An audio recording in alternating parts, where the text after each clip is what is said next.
গণঅভ্যুত্থানের সময় গুলি চালিয়ে প্রায় হাজারের অধিক মানুষকে হত্যা করা হয়েছে এবং অভ্যুত্থানের পর গঠিত নতুন ব্যবস্থায় পুরনো রাজনৈতিক ব্যবসা আবারও চালু হয়েছে বলে মন্তব্য করেছেন জাতীয় নাগরিক পার্টির উত্তরাঞ্চলের মুখ্য সংগঠক সার্জিস আলম।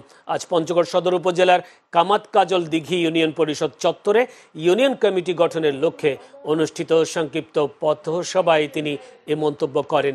সার্জিস বলেন, অভ্যুত্থান পরবর্তী নতুন বাংলাদেশে আগের রাজনৈতিক দলগুলো আবারও ধান্দাবাজিতে লিপ্ত হয়েছে। গণঅভ্যুত্থানের পূর্বের সিস্টেম আবার চালু হতে শুরু করেছে এবং কেউ কেউ সুযোগ পেয়ে তার থেকেও খারাপ অবস্থা তৈরি করছে। চাঁদাবাজি থেকে শুরু করে ক্ষমতার অপব্যবহার পর্যন্ত একই ঘটনার পুনরাবৃত্তি ঘটছে। 24 সালে একটা ছাত্র জনতার অভ্যুত্থান হলো। এই অভ্যুত্থানে প্রায় 1000-এর বেশি মানুষকে হত্যা করা হয়েছে।